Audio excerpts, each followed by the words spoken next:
Hey guys, it's Gina. I am back today with a new tutorial from the December 2025 Curated Bead Box. This is what arrived in my mail. The theme is called Winter Vineyard, and one of the unusual things inside this month's package was a nice big coil of memory wire necklace material. So I thought today for our tutorial based on this box, we could go ahead and create a memory wire necklace together, and maybe while we're stringing that, I can talk you through some tips and tricks that I've learned along the way when it comes to making memory wire necklace jewelry.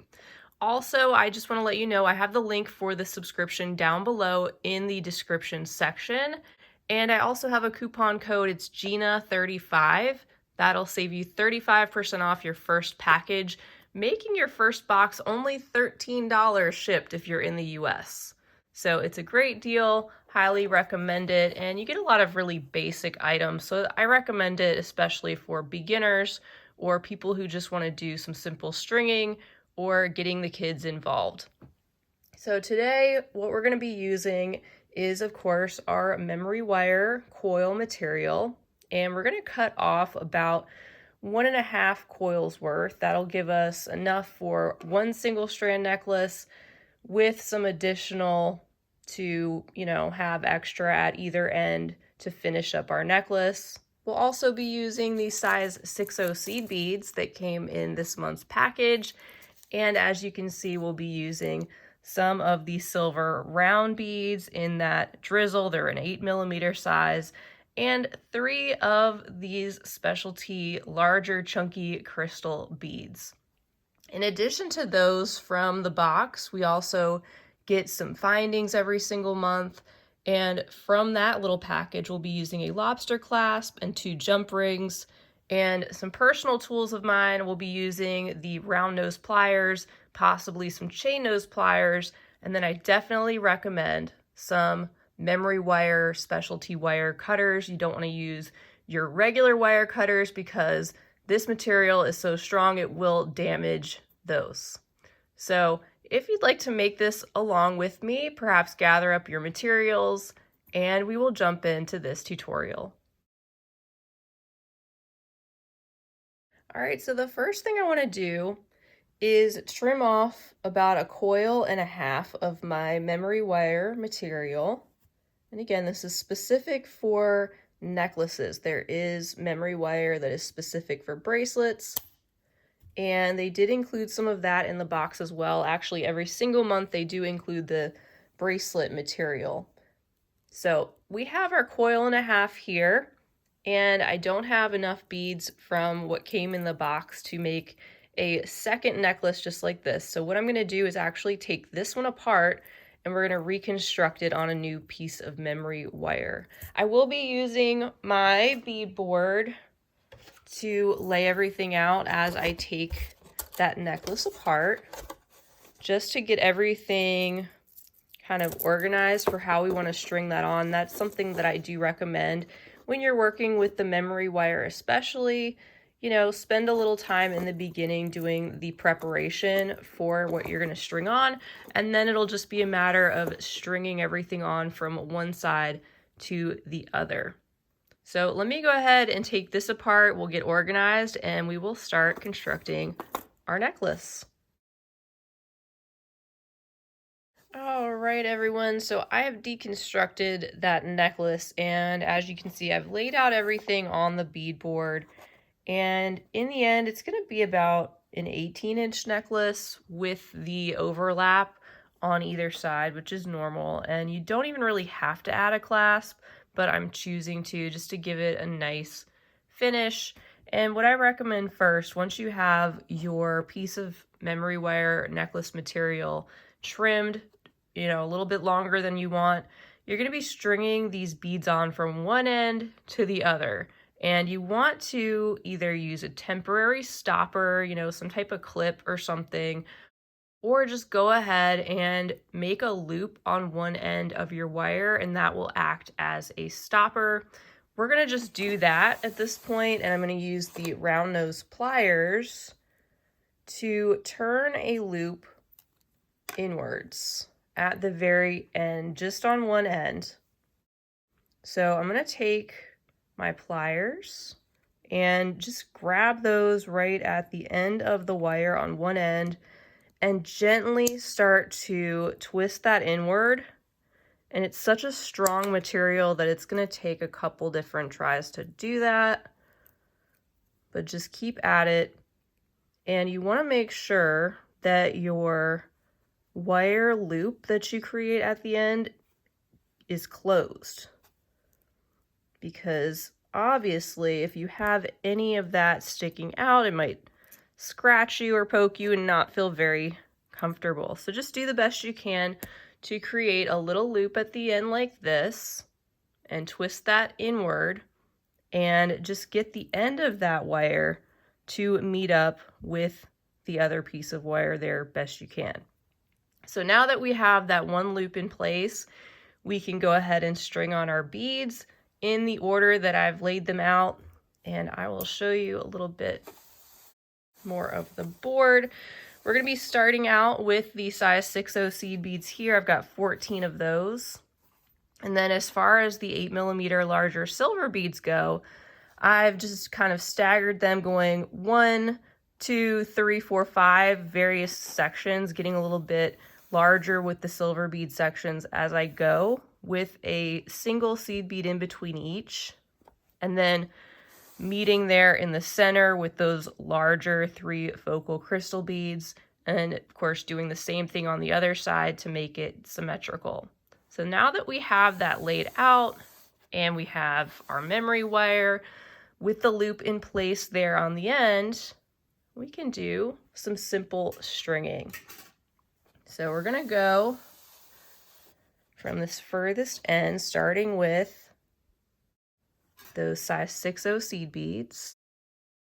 And I have the other side of my memory wire necklace actually wrapped under the table surface that I'm working with right now, just to get this stretched out. Hopefully it won't whip out at me. But we're going to string on these first 14 single 6/0 seed beads. And this is a good size. You don't want to use beads with the memory wire necklace that are too small, because it will be easier for your beads to crack if you do. These have a nice larger opening and will give you some more flexibility, especially since it will be wanting to coil around your neck. So now we're at the part where we can start adding on some of these silver beads. So I'm starting with 1 and then a single 6/0, and then I have 2 and a single 6/0, and so on. And that's one of the other tips I have about memory wire necklaces, is that it's good to maybe graduate the sizes and keep your smallest beads towards the end and use some larger beads towards the front or center as a focal. So we're going to continue to swing around. And also, I recommend not using any really fragile beads. You want to make sure the beads that you use are pretty strong, you know, more of the chunkier style, non-delicate beads that could be broken easily, especially as they're moving around the coils. And we are swinging down and around towards the front, where we're going to have those chunkier beads in the center. And I'm going to move that back a little bit and just give my beads a second there to all gather around on this first side that we've started doing. And I just want to make sure that I didn't miss any as I've gone through here. So we've got 1, 3, 4, and then the section of 5. And then before starting on the center section, I'm going to do a 6/0 and then the larger cube shaped bead there. And then in between the cube shaped bead and that center top drilled crystal round, I'm going to do a 6-0, an 8-0, a 6-0, and now all of a sudden we're already at the center of our necklace. So pulling those down, and we can add on our next focal bead in the center. I love the fact that those look so icy and wintry. This is definitely a very simple but kind of icy and cool looking necklace. I like the fact that we have those chunky beads to feature on the front, and it goes along with the thing I was saying about graduating the sizes, having those at the front, tapering the sides with some 8-0s, and then finishing up with the smaller seed beads. All right, so there's my second cube shaped bead there. And this is what we have so far. And I'm going to go ahead and string on the remaining side of beads. Go ahead and do that with our 5 8mm rounds. With the Curated Bead Box, I send a lot of these very basic round beads, and you probably already have a lot of materials that you could use for your own memory wire necklace in your stash. You could certainly use what came in the box this month, or any other colors of your choosing, and follow these same kind of design tips and tricks as we go along.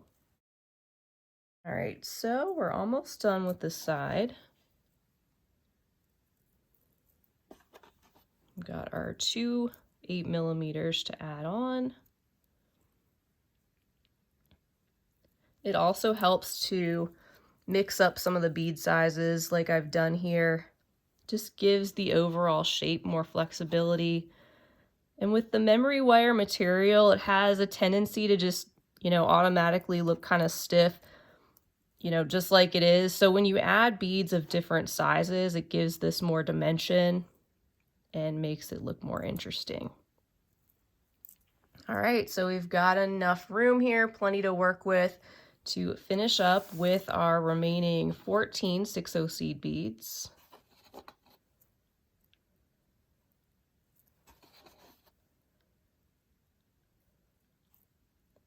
And in this case, it doesn't matter that these are more irregular shaped seed beads.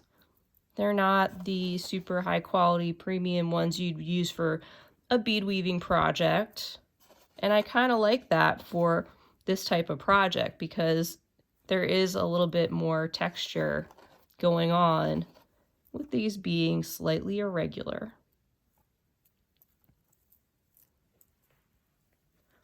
All right, so here's a look at our necklace.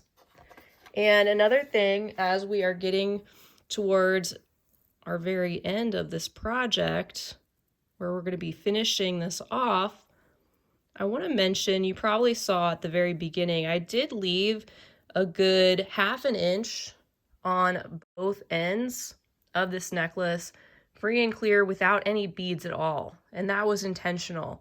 That's because with the necklaces as well, it doesn't hurt to have some extra movement in the beads. It keeps you from maybe getting pinched as the beads move around, and just keeps the necklace more flexible.